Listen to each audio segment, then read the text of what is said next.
حضرت عمر رضی اللہ تعالی عنہ کا قول ہے، فرماتے ہیں کہ مجھے اس بات کی پرواہ نہیں ہوتی کہ میری دعا قبول ہو رہی ہے کہ نہیں ہو رہی، مجھے اس کی فکر رہتی ہے کہ دعا مانگنے کی توفیق مل رہی ہے کہ نہیں مل رہی. کیونکہ اللہ جب ناراض ہوتا ہے نا کسی سے، مانگنے کی توفیق چھین لیتا ہے اللہ تعالیٰ. اور مانگنے کی توفیق دی ہوئی، اس کا مطلب اگر ناراض ہے بھی تو اتنا زیادہ نہیں ہے، تھوڑا بہت ہے، وہ تلافی چاہتا ہے کہ آپ کر لو. مانگنے کی توفیق ملنا اس کی علامت ہے کہ اللہ اگر ناراض بھی ہے تو بہت زیادہ نہیں روٹھا ہوا، بلکہ اس نے سوری کا آپشن دیا ہوا ہے کہ چلو مانگ کے اپنا منا لو، مجھے کسی بھی طریقے سے راضی کر لو. دعا کا اس قدر فائدہ ہوتا ہے انسان کو، اس قدر فائدہ ہوتا ہے، آپ مانگنا شروع کریں، زندگی چینج ہونا شروع ہو جائے گی، آپ کی زندگی میں تبدیلی آنا شروع ہو جائے گی. جتنا تعلق اللہ کے ساتھ دعا کے ذریعے بنتا ہے، اتنا تعلق کسی اور چیز سے نہیں بنتا. دیکھو کسی سے دوستی کرنا چاہتے ہو، دوستی کا سب سے بہتر طریقہ کیا ہے؟ اس سے گپ شپ شروع کر دو، یہی طریقہ ہے نا. بھائی آپ کا دوست کون ہے؟ وہ جس سے آپ کی گپ شپ زیادہ ہوتی ہو، اسی سے دوستی ہوگی نا. اب آپ بتا رہے یہ میرا جگری دوست ہے، بہت پرانا دوست ہے، میں پوچھوں گا آپ سے بھائی یہ دوستی کیسے ہوئی؟ یہ دوستی بھائی ایسے ہوئی کہ میں جس کالج میں پڑھتا تھا وہیں یہ بھی یہی پڑھتا تھا، تو کیا کرتے تھے آپس میں، کوئی بات چیت ہوتی نہیں؟ بات چیت تو نہیں ہوئی کبھی زندگی میں، تو پھر دوستی کیسے ہو گئی؟ پڑھتے تو بہت سارے لوگ ہیں. دوستی کے لیے سب سے پہلی چیز کیا ہے؟ بات چیت. دعا میں انسان بات چیت شروع کر دیتا ہے، کس کے ساتھ؟ اللہ کے ساتھ. تو اللہ اور بندے کا کنیکشن مضبوط ہونا شروع ہو جاتا ہے. اس لیے اہل اللہ کو تو اس کی پرواہ نہیں ہوتی کہ میری دعا قبول ہو بھی رہی ہے کہ نہیں ہو رہی ہے. وہ کہتے ہیں ہمیں مانگنے کی توفیق مل رہی ہے. معذرت کے ساتھ تھوڑی میں ابیوز لینگویج استعمال کرتا ہوں کہ بھاڑ میں جائے قبول ہونا، ٹھیک ہے نا. ہمیں تو اس بادشاہ کے دربار میں ہاتھ پھیلانے کی توفیق مل رہی ہے، بس ہمارے لیے اتنا کافی ہے، تعلق بحال ہے ہمارا اس سے. تو میں یہ عرض کر رہا تھا کہ کبھی ہماری جو دعائیں قبول نہیں ہوتی، بسا اوقات اس کی وجہ یہ ہوتی ہے کہ ہمارا وہ عمل دعا ہوتا ہی نہیں ہے. جب دعا ہی نہیں ہوتا تو پھر اس میں قبولیت کہاں سے آ گئی؟ وہ تو ہم پڑھ رہے ہوتے ہیں الفاظ رٹا لگا کے ایک چیز کو، یعنی ایک پڑھنے کے انداز میں ہوتی ہے، وہ اس میں جذبات ہی نہیں ہوتے.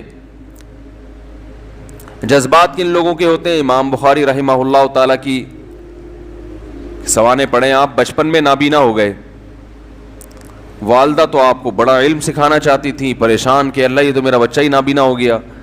تو رات کو مصلی پہ گڑ گڑا کے دعا مانگنا شروع کی، اے اللہ میرے بچے کی بینائی واپس لوٹا دے، اے اللہ اس کی بینائی واپس لوٹا دے. اتنا مانگا ہے کہ روتے روتے دعا مانگتے مانگتے آنکھ لگ گئی، خواب آیا، دو فرشتے آپس میں بات کر رہے ہیں کہ اللہ نے اس عورت کی دعا قبول کر لی ہے اور اس کے بچے کو بینائی لوٹا دی ہے. جب آنکھ کھلی ہے تو دیکھا کہ بچے کی بینائی واپس لوٹ چکی تھی، بینائی واپس لوٹ چکی تھی. ہندوستان میں ایک بزرگ تھے، رمضان نام تھا ان کا، یہاں کراچی ہجرت کر کے آ گئے تھے ہندوستان سے. تو جو کوئی اس طرح کے بڑے لوگ ملتے تھے نا جو بھی نیک ہوں، پرہیزگار ہوں، تو میں ان سے تھوڑا سا انٹرویو لیتا تھا کہ آپ نے کوئی ایسی کوئی واقعہ دیکھا ہو، کوئی کرامت دیکھی. انہوں نے اپنا بڑا دلچسپ واقعہ سنایا. فرماتے ہیں کہ میں نے اپنی آنکھوں سے دیکھا کہ ہندوستان کے ایک علاقے میں جو بلوائی تھے نا، جو بلوا کرنے والے ہندو تھے، انہوں نے، دہشت گردوں نے مسلمانوں کے علاقوں پہ حملہ کر دیا. مسلمان بہت تھوڑے تھے، مقابلہ نہیں کر سکتے تھے. تو کہتے ہیں کہ ایک بزرگ تھے وہیں کہیں مظاہر علوم کے یا دیوبند کے. مقصد میرا یہ نہیں ہے کہ کوئی دیوبند کے علاوہ کوئی بزرگ نہیں ہوتا، وہ چونکہ واقعہ ان کا اس لیے، کوئی لوگ اس پہ بھی کہتے ہیں کہ اپنے مسلک کو وہ کرنا ہے، وہ اتفاق سے تھے وہاں کے، تو اس لیے میں نے بول دیا. تو وہ مکان کی چھت پہ کھڑے ہو گئے اور اللہ سے دعا مانگنے لگے. بہت گڑ گڑا کے دعا مانگی انہوں نے کہ اللہ ان لوگوں کے شر سے ہمیں بچا لے. تو یہ جو واقعہ سنانے والے تھے نا، انہوں نے مجھے خود بتایا، کہتے میں نے اپنی آنکھوں سے دیکھا کہ گھوڑوں پہ آسمان سے فرشتے نازل ہو رہے ہیں اور ان کے ہاتھ میں بڑی بڑی راڈیں ہیں, گزن ہیں, اور وہ زمین پہ نازل ہو کر انہوں نے ان بلوائیوں کے خلاف حملہ کر دیا, مارا ان کو. میں نے جب یہ واقعہ ایک دفعہ بیان کیا تو یوٹیوب پہ جب یہ واقعہ گیا تو اس علاقے کے جو مسلمان تھے ان کے کمنٹس آئے کہ یہ واقعہ یہاں پر ہوا ہے اور اس گاؤں میں ہوا ہے. نہیں آ رہی بات سمجھ میں؟ تو یہ کیا ہے؟ دعا مانگنے والے کی جو دعا ہے نا اس میں طاقت تھی, وہ مانگ رہا تھا گڑ گڑا کے. آپ نے دیکھا ہوگا آج کل ہم نماز استسقاء پڑھتے ہیں, بارش پھر بھی نہیں ہوتی. عموماً ایسا ہی چل رہا ہے سسٹم جو چل رہا ہے نا, نماز استسقاء پڑھ رہے ہیں, بارش نہیں ہو رہی, تو اللہ سے اچھی امید رکھتے ہیں کہ قبول ہوتی ہوں گی دعائیں. لیکن پہلے دعائیں نماز استسقاء کی فوراً قبول ہوتی تھی اور ان کا ظاہر بھی قبول ہوتا تھا. یہ ہم نے بھی اپنے بڑوں سے بھی سنا. میری دادی نے, اللہ ان کی مغفرت کرے, خود بتایا, انہوں نے بتایا کہ ہندوستان میں جب بارشیں برسنا ختم ہو جاتی تھی تو مظاہر علوم سے, دیوبند سے علماء کی ایک جماعت نکلتی تھی, سہارنپور سے, اور عورتیں, بچے, مرد, بوڑھے سب ان کے ساتھ نکل کے میدان میں جاتے تھے. خود انہوں نے اپنا واقعہ سنایا. کہہ رہے ہم جاتے تھے میدان میں بوسیدہ کپڑے پہن کے. نماز استسقاء میں یہی ہے نا کہ بوسیدہ کپڑے پہن کے جاؤ, اپنے مواشی کو بھی لے کر جاؤ اور شہر سے باہر جاؤ اور دھوپ میں اللہ سے گڑ گڑا کے دعائیں مانگو.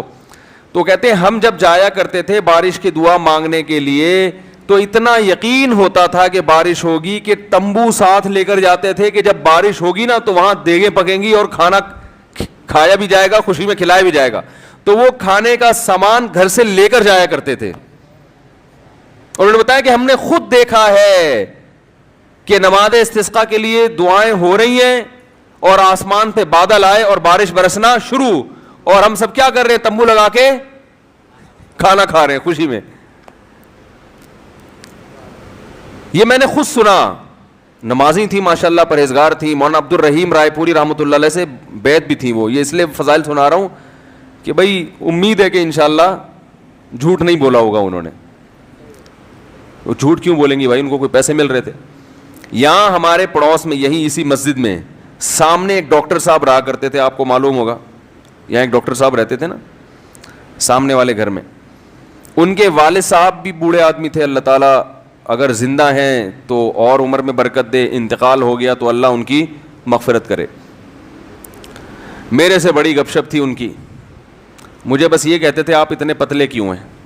اب تو میں تھوڑا موٹا ہو گیا تھا, بہت ہی پتلا تھا. کہہ رہے ہیں آپ مولوی ہو کے اتنے باریک سے کیوں ہیں؟ وہ ایسی گپ شپ میں مذاق کرتے تھے. تھے جڑے ہوتے ہیں نا کچھ زندہ دل قسم کے, لاہور کے تھے, پنجاب کے اصل. تو انہوں نے بھی, ان سے بھی گپ شپ ہوتی تھی. انہوں نے بھی ایسے, میں نے ان کو بتایا کہ ہماری دادی سے ہم نے سنا کہ وہاں ہندوستان میں جب جایا کرتے تھے نماز استسقاء کے لیے تو بارش ہو جاتی تھی. آپ نے کبھی ایسا دیکھا؟ انہوں نے کہا ہم نے خود اپنی آنکھوں سے دیکھا. انہوں نے اپنے 2 واقعات سنائے. ایک انڈیا کا, وہ انڈیا کے پنجاب سے ان کا تعلق تھا. کہنے لگے کہ ایک مرتبہ بارش رک گئی تو ہم بارش کے لیے یعنی دعا مانگنے کے لیے نماز استسقاء کے لیے گھر سے نکلے. سنت یہ ہے کہ نماز استسقاء میں آپ ایک تو آبادی سے دور جائیں, نمبر 2 تھوڑے بوسیدہ کپڑے پہن کے جائیں, سب جائیں, بچے بھی جائیں, عورتیں بھی جائیں, مرد بھی جائیں, بوڑھے بھی جائیں, سب لوگ جائیں, اور بہت لمبی دعا مانگی جائے, بہت اطمینان کے ساتھ دعا مانگی جائے. تو کہتے ہیں کہ ہم جب نکل کے جا رہے تھے تو ہندو یہ کہہ رہے تھے یہ موسلے بارش برسانے جا رہے ہیں. یعنی ہندوؤں کو اتنا یقین تھا, موسلے کہتے ہیں نا, موسٹلی ہندو زیادہ تر موسلے ہی کہتے ہیں مسلمانوں. تو کہہ رہے تھے کہ یہ کیا کرنے جا رہے ہیں؟ موسلے بارش برسوانے جا رہے ہیں. کہتے ہیں کہ جب گئے ہیں دعا مانگی ہے, انتہائی شدید گرمی. آج نماز استسقاء بھی ایئر کنڈیشن ہال میں ہوتی ہے, اور توبہ ووبہ کا تو کوئی تصور ہوتا ہی نہیں ہے, کوئی گناہوں سے توبہ بھی کرے. وہ تو یہی ہوتا ہے, اللہ میں پھر فلم دیکھوں گا, جیسی بارش ہوگی تو میں کیا دیکھوں گا جا کے. تو گناہ سے تو قرآن کیا کہتا ہے, یا قوم استغفروا ربکم, گناہوں سے معافی مانگو, یرسل السماء علیکم مدرارا, آسمان سے موسلا دھار بارشیں برسائے گا. تو نماز استسقاء کا جو کانسیپٹ تھا وہ یہ تھا کہ آپ اللہ سے اپنے تمام گناہوں کی معافی مانگیں. تو گناہوں کی معافی کا تو ہمارے ذہن میں ہی نہیں ہوتا, اور وہ امام پہ ڈال دیتے ہیں جو بیچارہ دعا مانگ رہا ہے نا کہ اس کی وجہ سے قبول نہیں ہوئی. وہ تو اخلاص سے مانگ رہا ہوتا ہے. مسجد کا امام جو ہے وہ پبلک میں ایسے ایسے ماشاءاللہ بدماشوں کی کثرت ہوتی ہے. کوئی بہن کی وراثت کھا کے بیٹھا ہے, کوئی یتیم کا مال دبا کے بیٹھا ہوا ہے. چلو اب دبا لیا, مال کھا لیا, اب توبہ تو کرنا کہ اللہ میں واپس دے دوں گا. وہ نہیں ہوتا. اللہ میں قحط سے مر جاؤں, بارش نہ ہو کوئی مسئلہ نہیں ہے, میں مر جاؤں گا قحط سے, مگر میں بہن کا پلاٹ واپس, بولو بھائی, نہیں کروں گا. تو پھر کہاں بارش ہوگی میرے بھائی؟ اللہ کہہ رہے ہیں تم بدماشی چھوڑنے کے لیے تیار نہیں ہے. تو وہ انہوں نے اپنا واقعہ سنایا کہ ہم گئے, ہم نے دعا مانگی, اور وہ جو ہمارے امام صاحب تھے انڈیا میں, کوئی جالندھر یا کوئی لدھیانہ کا واقعہ ہے, کہہ رہے ہیں وہ سردے میں گئے ہیں اور اوپر سے اتنی شدید گرمی تھی کہ وہ ہماری کمر جو ہے نا دھوپ کی وجہ سے ایسا لگ رہا تھا جل جائے گی. مگر امام صاحب جو سردے میں جا کے روئے ہیں اور پبلک کو رلایا انہوں نے کہ اللہ جب تک بارش برسے گی نہیں یہاں سے ہم ہلیں گے نہیں. یہ اب دیکھیں جس کو اطمینان ہوگا وہ اتنی دیر تو سردے میں پڑا رہے گا, ورنہ وہ کہے گا یار کچھ ہونے والا تو ہے نہیں, خام خامے کمر جلا کے آ جاؤ. کہہ رہے ہیں وہ انہوں نے گڑ گڑائے ہیں, وہ ایسا گڑ گڑائے ہیں اور کمر ہماری جل جل کے لگ رہا تھا کہ وہ خراب ہی نہ ہو جائے. اور پھر انہوں نے مجھے اب خود سنایا واقعہ, کہتے ہیں ہم نے دیکھا کچھ دیر ہوئی ہے, اس کے بعد گہرے بادل آئے ہیں اور وہیں بارش برسنا شروع ہو گئی ہے. اور کہہ رہے ہیں جب تیز بارشیں ہوئی ہیں تو ہم جب واپس آ رہے تو ہندو ہنس رہے اور کہہ رہے تھے یہ موسلے بارش برسوا کے آ رہے ہیں. ہندوؤں کو بھی یقین ہوتا تھا یہ موسلے بڑے تیز ہیں. آج کا جو موسلا ہے میرے بھائی ہم جیسے نالائقوں پر مشتمل ہے, تو پھر ہم اپنی ذمہ داری پوری نہیں کر رہے. اللہ کہتے تمہیں یقین نہیں ہے, تو پتہ نہیں کیا کر رہا ہے یہاں بیٹھ کے, ادھر توجہ. میں تو دیکھا ہے دعا مانگتے مانگتے نا جیب میں چیک کر رہے ہوتے ہیں کتنے پیسے پڑے ہوئے ہیں, 5,000 کا تو ہے نا, وہ خراب تو نہیں ہوا, ہاں بھائی آمین. پھر وہ پھر وہ تھوڑی دیر میں یہاں کھو جائے گا, پھر ادھر کھو جائے گا. وہ 10 کام ہو رہے ہیں, دل نہیں لگ رہا, ایک فارمیلٹی پوری ہو رہی ہے, تو یہ کیسے حساب چلے گا میرے بھائی؟ تو دعا قبول ہوتی ہے. بعض دفعہ ایسے ہوتی ہے جیسے میں نے آپ کو بتایا, اس طرح سے بھی ہوتی ہے کہ ادھر مانگی اور ادھر اللہ نے بارشیں برسانا شروع کر دی. اور بعض دفعہ دعا ایسے قبول ہوتی ہے, اچھا کچھ کر کے دعا مانگو تو زیادہ قبول ہوتی ہے. کچھ اللہ کے لیے کیا ہو نا, جیسے حدیث میں آتا ہے 3 آدمی غار میں بند ہو گئے, بڑا زبردست واقعہ ہے وہ حدیث میں. غار میں گئے تھے, اوپر سے پتھر لڑکا اور غار کا منہ بند, اب نکلنے کا راستہ ہی نہیں, اور ان کو کوئی آواز بھی نہیں باہر جا سکتی, فون وون تو ہوتا نہیں تھا پہلے. تو اب ان کو یقین ہو گیا کہ اب ہمارا انجام سوائے موت کے کچھ نہیں ہے, اس میں تڑپ تڑپ کے مرنا ہی اور کچھ نہیں ہوگا. تو تینوں نے کہا کہ بھائی دیکھو اللہ کو اپنے کسی اچھے عمل کا واسطہ دے کے دعا مانگو. ہم میں سے کسی سے کوئی زندگی میں اچھی نیکی ہوئی ہو جو آپ سمجھتے ہو کہ بہت اچھی نیکی ہے, تو اس نیکی کا اللہ کو واسطہ دے کے دعا مانگی جائے. تو مشہور حدیث ہے, جلدی جلدی مکمل کرتا ہوں. ایک نے کہا اللہ میں بکریاں چراتا تھا, گھر آیا, اپنے بچوں کو دودھ پلانے سے پہلے میں نے کہا والدین کو پلاؤں گا, والدین سو گئے تھے, تو ساری رات سرہانے ان کے سرہانے کھڑا رہا تھا میں سر کے پاس, ان کو جگاؤں گا بھی نہیں کہ نیند خراب ہو, اور ایسا بھی نہیں ہوگا کہ پہلے بچوں کو پلا دوں, پہلے ماں باپ بعد میں اپنے بچے. پوری رات پیالہ لے کے سر کے کنارے کھڑا رہا, جب صبح اٹھے تو پھر ان کو پلایا, اٹھا بھی نہیں رہا. والدین کی خدمت کتنی بڑی نیکی ہے دیکھو. اللہم ان کنت فعلت ذلک ابتغاء وجہک فاصرف عنا ما نحن فیہ فاکشف عنا ما نحن فیہ. اے اللہ اگر میں نے یہ تیرے لیے کیا تھا اور تجھے یہ میری نیکی پسند آ گئی ہے, تو آج جس مصیبت میں مبتلا ہے اللہ اس مصیبت سے ہمیں نجات دے دے. کیسی اللہ کی قدرت, وہ پتھر ہلائے اپنی جگہ سے. پتہ چلا میرے بھائی ماں باپ کی خدمت بڑی بڑی چٹانوں کو اپنی جگہ سے ہلا دیتی ہے بغیر کسی وجہ کے. اتنا بڑا عمل ہے یہ. آج برداشت نہیں ہوتا ہے, نہ باپ کی ڈانٹ برداشت ہوتی ہے نہ ماں کی ڈانٹ برداشت ہوتی ہے. دیکھو اللہ چاہتے پورا پتھر ہلا دیتے, لیکن اللہ نے کہا کہ سب کا عمل سامنے آ جائے نا, تو اللہ نے تھوڑا سا ہلایا پتھر کے ابھی ہلکی سی ہوا آئے بس ہے بھائی, تاکہ باقی دو کی نیکیاں بھی سامنے. ویسے تو اللہ کو اتنا پسند آیا کہ اللہ چاہتے تو ہٹا دیتے نا پتھر. دوسرے نے دعا مانگی, اے اللہ میں اپنی چچا بہن پہ عاشق تھا, اس سے زنا کرنا چاہتا تھا, وہ موقع نہیں دیتی تھی, بہت سخت عشق والی محبت تھی, بالآخر قحط پڑا, سب کچھ ختم ہو گیا, تو وہ میرے پاس آئی روٹی کے لیے, تو میں نے اس سے کہا ایک شرط پہ تجھے راشن دوں گا کہ تو میری یہ حرام خواہش کو پورا کر. اور بالآخر مجھے اس پر قدرت ہوئی. جب میں زنا کے, وہ مجبور ہو گئی بیچاری, جب میں زنا کے بالکل قریب پہنچ گیا تو اس نے مجھے اللہ تیرے عذاب سے ڈرایا, اتق اللہ ولا تفض الخاتم الا بحقی, کہ تو یہ کام کر تو رہا ہے مگر تو اللہ سے ڈر.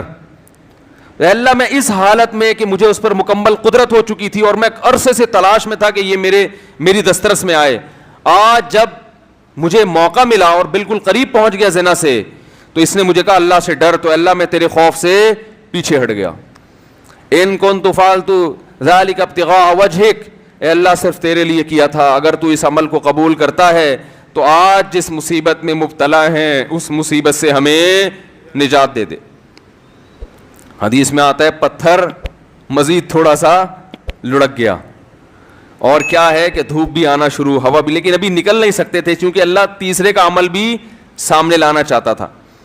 تیسرے نے کہا اللہ میں فلاں شخص کے پاس مزدوری کیا کرتا تھا, مزدوری چھوڑ کے چلا گیا, ایک مزدور تھا میرے پاس, مزدوری لیے بغیر وہ چلا گیا, تو اس کی جمع پونجی سے میں نے کاروبار کیا, بہت کاروبار بڑھ گیا. بہت عرصے کے بعد وہ آیا تو اس نے کہا میری جو مزدوری تھی دے دو, تو میں نے کہا بھائی تیرے پیسے سے میں نے یہ بزنس کیا, یہ سینکڑوں اونٹ, گائے, بیل, بکریاں, یہ سب تیری ہیں. وہ بھی ایسا نیبو نچوڑ کم بخت ساری چیزیں اٹھا کے لے گیا. وہ اتنی معاملات میں آج کل کون صاف ہوتا ہے کہ بھائی تمہارے پیسوں سے کیا تو لے جاؤ, تو وہ بھی لے گیا, تو میں نے بھی دے دیا. میں نے کہا اللہ میں حرام کا نوالا نہ جائے میرے پیٹ میں, تو اللہ اگر میں نے تیرے لیے کیا تھا تو جس مصیبت میں مبتلا ہوں اس مصیبت سے ہمیں نجات دے دے. حدیث میں آتا ہے پتھر مزید لڑکا ہے, فخرجوا یمشون, بڑے آرام سے باہر نکل گئے. تو دیکھو اس سے پتہ چلتا ہے اللہ کے لیے کچھ قربانی دی ہو تو پھر دعائیں ٹھا کر کے قبول ہوتی ہیں. جو لوگ بینک کی ملازمت چھوڑ دیتے ہیں, بڑی قربانی ہے, ان کی دعائیں بہت تیزی سے قبول ہوتی ہیں. داڑھی رکھنے کا ماحول نہیں ہے لیکن آپ رکھ لو اللہ کے لیے, دعائیں انشاءاللہ تیزی سے قبول ہونا. بولو نا بھائی کیا جا رہا ہے, بولے کیوں قبول ہوتی ہے بھائی؟ سارا دن اللہ کے لیے, سارا دن اللہ کے لیے بھوک پیاس کو برداشت کیا, تو اب اللہ کہتے ہیں تو نے میرے لیے قربانی دی, اب تو مانگ جو مانگے گا میں تجھے عطا کروں گا. حج میں دعائیں کیوں قبول ہوتی ہیں؟ 6-7 لاکھ روپے آپ کے خرچ ہوئے, آپ اتنی دور گئے, آپ نے وہاں دھکے کھائے, تو عرفات کے دن ایسی دعائیں قبول ہوتی ہیں. حدیث میں آتا ہے شیطان خاک سر پہ ڈالتا ہے کہ آج میری پورے سال کی محنت برباد ہو گئی ہے. لیکن ہم نے دیکھا ہے عرفات میں بھی دعائیں نہیں مانگ رہے لوگ, وہاں بھی ایک اجتماعی دعاؤں کا ماحول بنایا ہوا ہوتا ہے, ایک آدمی بیٹھا ہوا سب آمین آمین لگا رہے ہیں. بھائی وہاں تو کم از کم کوئی جا کے کچھ الگ سے اللہ سے گڑگڑا کے مانگ لو, دل لگاؤ اس دعا میں. دعائیں قبول ہوتی ہیں صفا مروہ کی پہاڑیوں پر. وہاں حضرت ہاجرہ نے ایک عمل کیا تھا نا, کتنی بڑی قربانی دی تھی کہ ایک ایسی زمین نہ جہاں گھاس کا تنکا, وہاں اللہ کے لیے قربانی دے کر اپنے بچے کے ساتھ رہنا شروع کیا. اور پھر آزمائش آئی اللہ کی طرف سے, بچہ ایڑیاں رگڑ رہا ہے, پانی کا نام و نشان نہیں ہے, لیکن وہ اللہ سے شکایت نہیں کر رہی کہ اللہ تو نے تو مجھے مروا دیا, کہاں لا کے میرے شوہر نے مجھے ڈال دیا. بھاگ رہی ہیں ادھر سے ادھر, ادھر سے ادھر. کیسا اللہ کی رحمت کو جوش آیا کہ میرے لیے قربانی دی, اب میں تجھے ضائع نہیں ہونے دوں گا. ایسا چشمہ پانی کا پیدا کر دیا, ہزاروں لاکھوں کروڑوں حاجی اب تک سیراب ہوتے چلے آ رہے ہیں, وہ چشمہ ختم ہونے کا نام نہیں لے رہا. تو صفا اور مروہ کی پہاڑی پر جب آپ صحیح کرتے ہیں, علماء کہتے ہیں حدیث سے بھی ثابت ہے, تو وہاں لمبی لمبی دعائیں مانگنی چاہیے کھڑے ہو کر, کیونکہ یہ وہ موقع ہے جہاں آپ نے تو قربانی نہیں دی لیکن اللہ کی ایک بندی نے بہت بڑی قربانی, تو دوسرے کی قربانی کو بھی انسان کیش کرا سکتا ہے. تو کچھ کرنے کے بعد جب مانگا جائے تو قبولیت کا امکان بڑھ جاتا ہے. ہم اللہ کے لیے کچھ قربانی دینے کے لیے تیار ہی نہیں ہیں, کچھ کرنے کے لیے تیار ہی نہیں ہے, مانگنے کے لیے بھی تیار نہیں ہے. بلکہ اللہ نے ہمیں دعائیں بھی سکھائی ہیں, کیسی پیاری دعائیں سکھائی ہیں قرآن مجید میں اور احادیث میں. اللہم ارزقنی حبک وحب من یحبنی یحبک وحب عملی یقربنی الی حبک. اور ایک اور دعا سکھائی, اللہم ارزقنی حبک اللہم ارزقنی حبک وحب من ينفعنی حبہ عندک اللہم فکما رزقتنی مما احب فاجعلہ قوۃ لی فیما تحب وما زویت عنی مما احب فاجعلہ فراغا لی فیما تحب. ہم لوگ دعائیں بھی عجیب عجیب چیزوں کی مانگ رہے ہوتے ہیں. کیسے پیارے الفاظ سکھائے, اے اللہ تو مجھے اپنی محبت دے دے, میرے دل میں کیا کر دے, اپنی محبت ڈال دے. وحب من ينفعنی حبہ عندک, اور ان لوگوں کی محبت بھی یا ان چیزوں کی محبت دل میں ڈال دے کہ جن سے محبت کرنے سے تیری محبت میں مزید ترقی ہو جائے. ایسی چیزوں کی محبت دل میں ڈال دے کہ ان کی محبت کا فائدہ ہو آخرت میں اور تیری محبت میں اضافہ ہو جائے. جیسے والدین کی محبت, بیوی بچوں کی محبت, اس سے اللہ کی محبت اور بڑھتی ہے نا, یہ تو اللہ کا حکم ہے. علماء کی محبت, نیک عمل کی محبت. اللہم فکما رزقتنی مما احب, اے اللہ تو نے جو مجھے میری محبوب چیزیں عطا کی ہیں تو فاجعلہ قوۃ لی فیما تحب, تو ان کو ذریعہ اور وسیلہ بنا دے اپنی محبت میں اضافے کا. یعنی وہ مجھ سے چھیننا نہیں وہ چیزیں, بلکہ ان سے ان کا استعمال اس طرح سے ہونا شروع ہو جائے کہ وہ دین میں اور ترقی کا ذریعہ بننا. جیسے کسی کو اللہ نے مال دیا تو مال سے ہر ایک کو محبت ہوتی ہے, تو یہ مال اور آخرت میں ترقی کا ذریعہ بن جائے.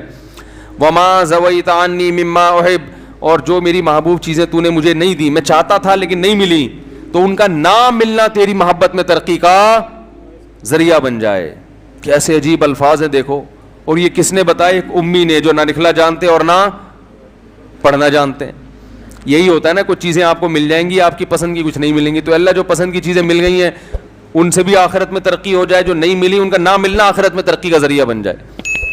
ہر چیز گھوم کے کہاں آ رہی ہے؟ اللہ کی ذات کی طرف. تو بھائی رمضان کی چند گھڑیاں باقی ہیں, کچھ وقت نکال کے اللہ سے گڑ گڑا کے.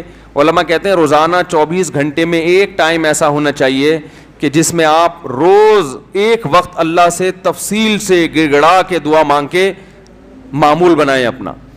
بات سمجھ میں آ رہی ہے بھائی کہ نہیں آ رہی؟ روزانہ 24 گھنٹے میں کم از کم ایک وقت, وہ سب سے افضل وقت ہے رات کا آخری حصہ. اگر اس ٹائم نہ ہو سکے تو جو وقت آپ کو ملے, لیکن مانگنا ضرور ہے. اور یہ یقین کر لینا ہے کہ جس کے سامنے ہاتھ پھیلا رہے ہیں وہ محروم نہیں کرتا. نبی صلی اللہ علیہ وسلم نے فرمایا ان اللہ لا یستحیی, اللہ تعالیٰ کو اس سے حیا آتی ہے, ان یردہما خائبین, کہ جب کوئی بندہ اس کے سامنے ہاتھ پھیلائے تو اللہ اس کو خائب و خاسر واپس لوٹائے. اس بات سے اللہ کو حیا آتی ہے. تو وہ قبول ہوگی, یا تو اللہ وہی چیز عطا کر دیں گے یا اللہ تعالیٰ اس کا کوئی نعم البدل عطا کر دیتے ہیں. وہ نعم البدل عطا ہوتا ہے تو آپ کو وہ چیز نظر نہیں آ رہی ہوتی, نعم البدل کو آپ سمجھتے ہی نہیں کہ یہ نعم البدل ہے. اور بعض دفعہ اللہ ایسا کرتے ہیں کہ جو چیز آپ مانگ رہے ہیں وہ نہیں ملتی, لیکن کوئی مصیبت آنے والی ہوتی ہے جو اللہ آپ سے ٹال دیتے. آپ کہہ رہے ہیں کہ اللہ اس مریض کو شفا دیتے, وہ ٹھیک نہیں ہو رہا, وہ دوسرا بھی مرنے والا تھا, وہ دوسرے پر بیماری حملہ کرنے والی تھی, اللہ نے اس کو حملے سے روک لیا. یہ کتنا بڑا فائدہ ہو گیا. اور بعض دفعہ یہ ہوتا ہے کہ جو چیز آپ مانگ رہے ہیں وہ نہیں ملتی, لیکن اس مانگنے سے جو مقصد تھا وہ مقصد مل جاتا ہے. آپ کو کوئی پریشانی آئی, آپ دعا مانگ رہے ہو اللہ وہ پریشانی ٹال دے, اللہ نے وہ پریشانی تو نہیں ٹالی, لیکن اس کی وجہ سے جو آپ کا دل پریشان ہو رہا تھا وہ دل کی پریشانی کو دور کر دیا. تو مقصد حاصل ہو گیا کہ نہیں ہو گیا؟ ارے آپ مانگ رہے تھے اللہ غربت دور کر دے, تو غربت کی وجہ سے ٹینشن ہو رہی ہے نا, اللہ نے ٹینشن دور کر دی جو پیسے سے مقصد ہے. ہو غریب مگر مزہ ویسے آ رہا ہے جیسے مالداروں کو آتا ہے. بہت مشکل ہے سمجھانا, کیا کریں یار. ہو غریب مگر اندر سے دل کیا ہو گیا؟ مالدار ہو گیا. سکون وہ ملے گا جو اللہ نے مالداروں کو بھی عطا نہیں کیا ہوگا، ویسا سکون مل جائے گا آپ. بیماری میں دعا مانگ رہے ہو اللہ شفا دے دے، شفا تو نہیں ملی مگر اسی بیماری پر اطمینان نصیب ہو گیا جو ایک صحت مند آدمی کو ہوتا ہے، صبر نصیب ہو گیا. اور کچھ نہیں تو آخرت کے میں اللہ کے بینک میں یہ دعا کیا ہو جاتی ہے؟ جمع ہو جاتی ہے، اور آخرت میں اس کا اجر ملے گا. ایک روایت میں آتا ہے جب بندہ دیکھے گا اپنے عمل کو قیامت کے دن، اے اللہ یہ اتنی ساری چیزیں میرے لیے گفٹ، یہ کیا؟ اللہ کہیں گے یہ تیری وہ دعائیں ہیں جو آخرت کے لیے ہم نے اسٹاک کر دی تھیں. وہ کہے گا کاش میری کوئی دعا بھی قبول نہ ہوئی ہوتی. تو میرے بھائی اہل اللہ اس لیے مانگتے ہیں. اور دیکھو ایک آخری بات کہ قبول نہ کرنا کس کا کام ہے؟ اللہ کا. دیکھو جب ہم کوئی بیمار ہوتا ہے تو ہم کہتے ہیں یار اس کو ہاسپٹل میں ایڈمٹ کرواؤ، جو اپنی ذمہ داری ہوتی ہے آپ وہ پوری کرتے ہیں. اب آپ نے جب ڈاکٹروں کے حوالے کر دیا تو ایک تسلی ہو جاتی ہے نا کہ یار ہمارا جو کام تھا ہم نے کر دیا ہے، اب ہم کیا کریں، اب تو ڈاکٹروں کے حوالے ہے، یا وہ علاج کرتے ہیں تو ٹھیک ہے، نہیں کرتے تو اب یہ ان کا ہیڈیک ہے، ہم کیا کر سکتے ہیں. اب تو تسلی تو ہو جاتی ہے نا. تو مسلمان جب اللہ کے دفتر میں فائل جمع کرا دے، معاملے اٹکے ہوئے آپ نے اللہ کے آفس میں فائل جمع کرا دی کہ میں نے اپنا کام کر لیا، گڑ گڑا کے دعا مانگ لی ہے، تو مسلمان کو بھی ایک تسلی ہو جاتی ہے کہ بھائی اب اللہ کے حوالے ہے، وہ قبول کر لے تو بھی ٹھیک ہے، نہیں کرے تو وہ انشاءاللہ اب فیصلہ کس کے حق میں ہوگا؟ میرے حق میں، کیونکہ اللہ تعالیٰ ضائع نہیں کرتا اپنے بندے. تسلی ہو جاتی ہے کہ اب یہ دعا قبول ہو تو بھی ٹھیک ہے، قبول نہ ہو تو بھی ٹھیک ہے. تو دعا سے مسلمان کو کیا ملتا ہے؟ اطمینان ملتا ہے، سکون ملتا ہے. تو ادعوا ربکم تضرعا وخفیا، اللہ فرماتے ہیں چپکے سے مانگو اور عاجزی اور انکساری کے ساتھ مانگو. اللہ تعالیٰ سے دعا ہے کہ اللہ ہمیں دعاؤں کا مانگنے والا بنا دے. اور سب سے زیادہ پتہ ہے کیا مانگنا ہے رمضان میں؟ ہدایت کی دعا مانگنی ہے. میرے گناہ چھڑوا دے اللہ مجھ سے. لیلۃ القدر میں جو دعا ہے اللہم انک عفو تحب العفو فاعف عنا، اے اللہ معاف کر دے. تو کیا مطلب؟ کس چیز سے معاف؟ میرے گناہ معاف کر دے. تو مطلب یہ ہے کہ میں آئندہ نہیں کروں گا، معاف کر دے. ہم یہ دعا مانگ رہے ہوتے ہیں کہ اللہ کرتا تو رہوں گا میں موت تک لیکن تو معاف کر دے. تو ایسا نہیں ہوتا میرے بھائی. ایسا کریں گے تو کوئی بھی نہیں آئے گا نا. اب اللہ کی طرف کون آئے گا پھر جب اسی طرح بدماشی میں ہی اللہ خوش ہے؟ تو نہیں خوش ہوتا اللہ تعالیٰ ایسے. تو اللہ سے توبہ کی توفیق مانگی جائے. اے اللہ میں ان گناہوں کے دلدل میں پھنس چکا ہوں، تو مجھے اس دلدل سے نکال لے. تو یہ بھی زیادہ مانگنی چاہیے دعا. اللہ تعالیٰ ہماری تمام دعاؤں کو، حاجات کو پورا کرے.